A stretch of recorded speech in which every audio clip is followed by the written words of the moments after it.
4 completely new fragrances, 2 returning old favorites, a large assortment of nostalgia-themed accessories, and a very special bonus new fragrance are coming your way very soon from Bath & Body Works. That's right, we're entering springtime with a reprise of Bath & Body Works' most popular and highly anticipated collaboration, Disney Princesses. Today I'm going to be covering exactly what you can expect from this collaboration with Disney from Bath & Body Works. I've even had a chance to smell all of the new fragrances in this collection, so stay tuned for the insider scoop. So there have been some rumors swirling around on the internet about which of the Disney princesses are coming or coming back to Bath & Body Works. 2 returning princesses, Belle from Beauty and the Beast, as well as Tiana from The Princess and the Frog. The new additions to this Disney collaboration 2.0 are going to be Mulan, Rapunzel, Aurora from Sleeping Beauty, and the most classic, tried and true princess, Snow White. You can expect a large assortment of body care in all of these fragrances: body cream, shower gel, fine fragrance mist,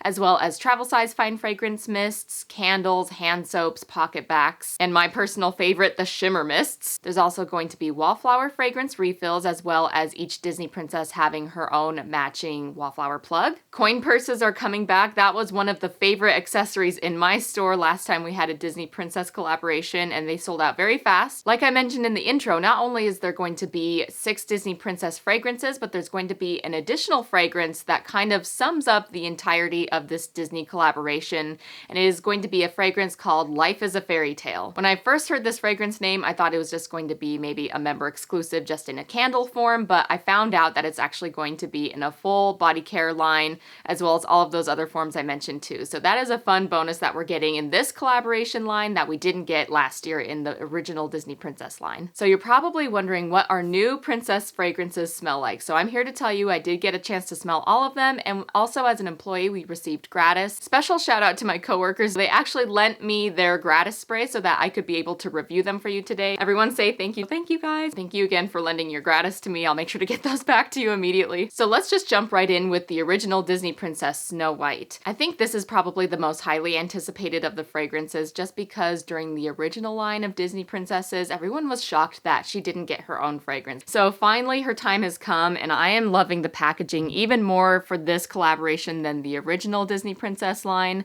The 2.0 is really working for me in terms of the visuals, so I'm very excited about that. I love the color that they chose for Snow White. They decided to emphasize the more deep blue colors of her dress. Of course, she is known for her unfortunate event with a poison apple, so we have lots of color pop of red with the apple visuals as well. So as you get a closer look, let me read the fragrance notes. It has mystic red apple, ripened fruits, and enchanted woods. She is described as being cheerful, generous, and resilient. There's even little inspirational sayings on the back of each Disney princess bottle, and so Snow White's quote is, "The kindest paths lead to love." So I'm respraying this card, but I've already gotten a chance to really explore this fragrance, and this is one of the most unusual experiences from initial spray to dry down that I've ever really had with a fragrance. Normally when I spray a scent, I notice top notes pop first, and then as it dries, you start to notice the middle notes, and then at the longest point of dry down, you start to really notice the base notes. But I find that for Snow White, her scent pyramid is kind of in reverse. It's upside down. It's actually the enchanted woods that I noticed very first on initial spritz. It's very deep and mysterious and woodsy. It has a very unique warm scent to it that I've never really smelt in a fragrance before. And then paired with the apple is the second thing I notice. I do get the fruity apple. It's a little bit like country apple, except it's not clean and fresh at all. It's very dark and woodsy just from those base notes being the first thing I notice, which, like I said, unusual. Now, when it says ripened red fruits, I'm kind of visualizing something like a raspberry. I actually get a strong sense of pear in this fragrance, even though that's not the fruit listed, but to me it comes off as very pear note. Her scent is very magical and alluring, which I find very appropriate for being the original Disney princess. Kind of has like a vintage old-timey smell, which I think is on purpose because she is from the 1930s. Now, I'm not necessarily a perfume expert on what was popular in the 1930s, but in my mind, this kind of more alluring, dark, mysterious kind of fragrance seems to kind of vibe with what I have in mind. It just has kind of a vintage allure to it. A few things to be said about Snow White as well is longevity. This is a powerful pack-a-punch fragrance. I find that one spray lasts a very long time, at least for my body chemistry. And also Bath & Body Works has classified each of these fragrances. You know how the wallflowers have their own scent categories. This one is classified as being fruity and bright. And while it is fruity and bright from the apple, I find that it's a little bit misleading. If I were to pair it with another one besides fruity and bright, I would definitely say warm woodsy. Snow White's story is a story of kindness. Something I feel that Bath & Body Works has done very well in the Snow White fragrance is the storytelling. I feel like even though I probably on a personal level would have enjoyed it to be more of a pure apple scent, or even going more the apple pie route since she does love to bake pies, but that being said, I feel like they were very strategic in choosing her scent notes and how they work together. Snow White's story actually is a little bit on the dark side, especially if you start to think of the Brothers Grimm and kind of a deeper level of storytelling there, but I feel that her experience is really shining through this fragrance. She has some really scary experiences that happen in the woods.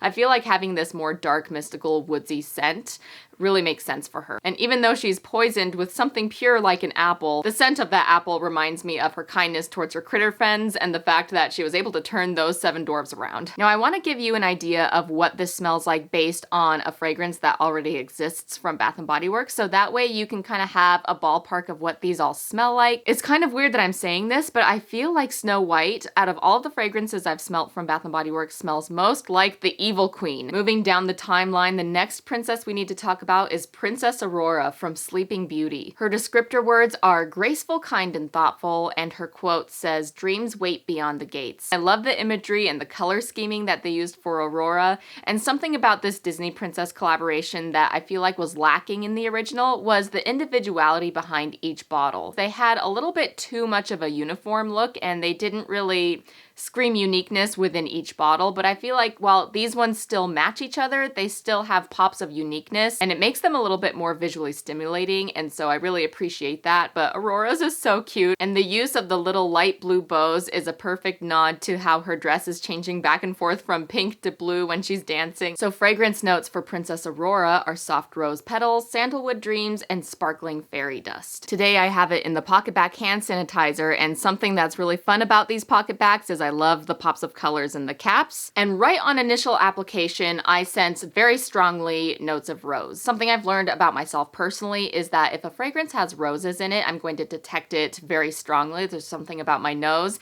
that can sniff out a rose very easily. Because when I very first smelled this, I get boom, rose. But when my mom smelled it, she actually didn't detect the rose as being the first and foremost most important note. She found it to be a little bit more multifaceted, and that's something that comes to me later as it dries down. She thought it was a little bit more blended of a rose, a lot more sugary and candied. As it does dry down, I start to get more of the candied notes, and it does remind me a lot of the fragrance A Pray All Day, which we just had recently last winter. I had this spray card drying of Aurora's scent for a long time now, and I'm surprised to find that the long time dry down is very spicy sandalwood. It's not strong, it's very gentle and faint, but when it dries, I do get that more little bit of a woodsy, spicy note in there. Strength power on Aurora is pretty good. I do find that it's gentle enough that, again, this would actually translate well into being a childlike fragrance. Snow White, surprisingly, did not smell like something that I can imagine a kid wearing. Perhaps kids will be coming in and being drawn to these types of items because they know they're Disney characters, and so I know if I were a kid, I would be very drawn to something like Disney princesses. So I kind of think of the spectrum of how mature is this fragrance versus childlike or kid-friendly. Snow White was definitely more of a perfumey, sophisticated, mature fragrance, but so far Aurora is a little bit more leaning towards kid-friendly. Now Aurora's fragrance is classified as botanicals and blooms, and I definitely feel that it's more of a bloom than a botanical because of that rose note in there, but also her story is of optimism. Again, with the storytelling, I can really see that shining through in her fragrance. There's something just so cheerful, bright, and uplifting about her fragrance. Next Disney princess in the lineup is Mulan. Mulan is such a great choice to be included in this lineup of fragrances. Her story is one of courage, and I find that her story actually is quite different than the rest of the Disney princesses as well. It really helps add a layer to this collection as a whole of something a little bit different than the other fragrances in the lineup. Fragrance notes on Mulan are magnolia blossoms, fierce waters, and radiant apricot. I have a PocketBac hand sanitizer of Mulan to sniff today, and I find that her fragrance is very fresh and aquatic, even though it's listed by Bath & Body Works as being fruity fruity and bright. I noticed the Fresh Aquatic more in the spray than I do some of the other forms. On initial spritz, Mulan's spray almost came off as a crisp, clean, laundry, fresh smell to me, but in the pocket back, it's definitely more fruity. And I know that Bath & Body Works shower gels also tend to run more on the fruity side as well. So in pocket back, definitely a lot more of that peachy, fruity scent,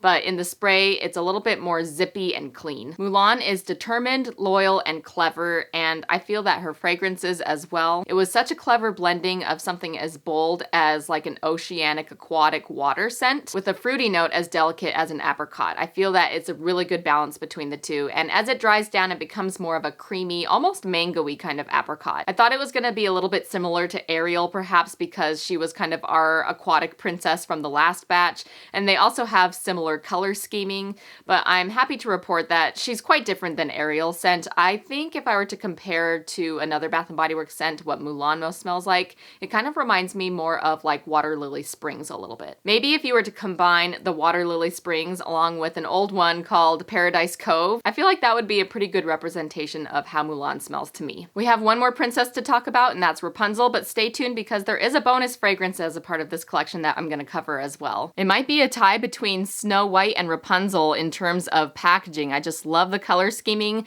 and look at these cute little flowers. They kind of remind me of the way that Sweet Pea currently looks right now, but I think this color scheme so perfect for Rapunzel. So she is creative, spirited, and positive. Listed as a botanical in bloom, her story is labeled as one of curiosity, and I find that that matches really well with this fragrance once again.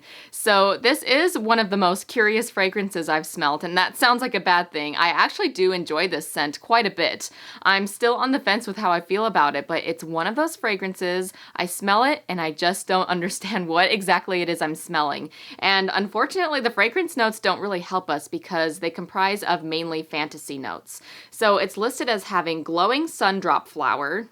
It also has rich nectar and golden musk. I find that those things are very vague and not necessarily concrete, so this is definitely one you're gonna have to smell in the stores to see what you think. Since it's listed as a botanical in bloom, I do sense some floral notes in this, but honestly, I almost find it to be a little bit more of a sweet scent. Normally they classify their gourmands as sweets and treats, but this isn't really a treat. It's more of a sweet. It has a very interesting sugary kind of aspect to it, but once again, it's really hard to place. Okay, on first initial spritz, it's very strengthy and quite pungent, actually. I find that it's a very sharp, peppery smell, but it's in a sweet sort of way. It's not deep, rich, or musky, kind of like how I found Snow White to be.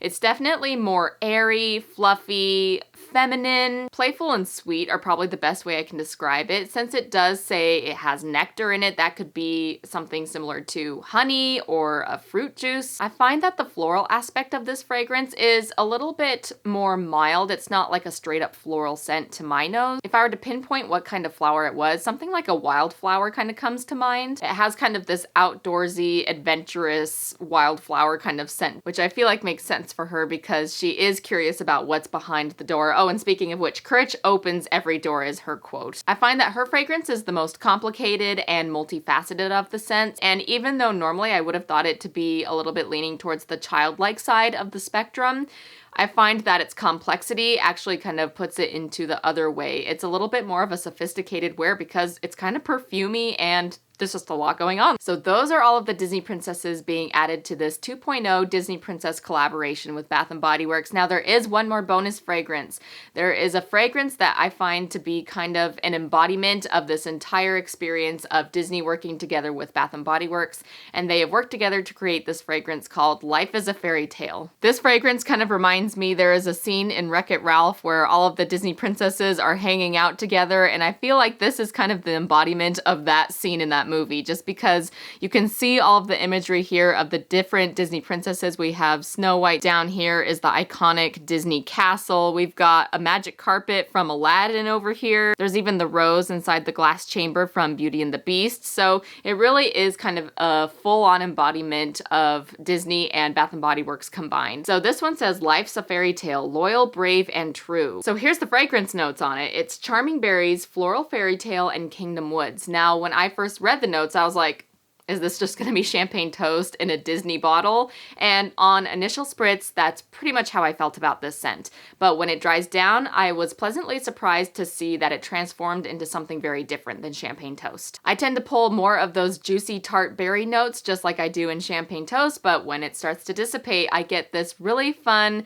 creamy, vanilla-y cotton candy note kind of sneaking in and suddenly becoming the most forefront note that is in there. I think of all of the fragrances in this entire Disney collaboration, this one is probably the most kid-friendly, as opposed to, for example, if you were to smell a little child walk by and she smelled like what Cinderella's fragrance smelled like from the original batch, I feel like that would have been more of a disconnect. But I think this fragrance is as cute as it looks. It's very girly and feminine, and the fact that it says Find Beauty everywhere, it's just like a really cutesy nod to the fact that yes, we're all Disney princesses in our heart. So the next date you need to be ready for is February 12th. That is going to be early access for app members. So if you don't already have the Bath & Body Works app, get logged in and get ready, because on the app they're going to pre-launch some of these fragrances available before they officially hit stores. And then on February 13th, just the day after, it will be hitting the stores, and you can go see the front 3 tables of Bath & Body Works are going to be filled with Disney princesses. You'll have to let me know down in the comments below which of these princesses are you looking the most forward to sniffing, and let me know if you have any questions about this collaboration. I hope you found this video helpful so you know exactly what to expect from this Disney and Bath & Body Works collaboration coming up soon, and I will see you in my next video. Bye!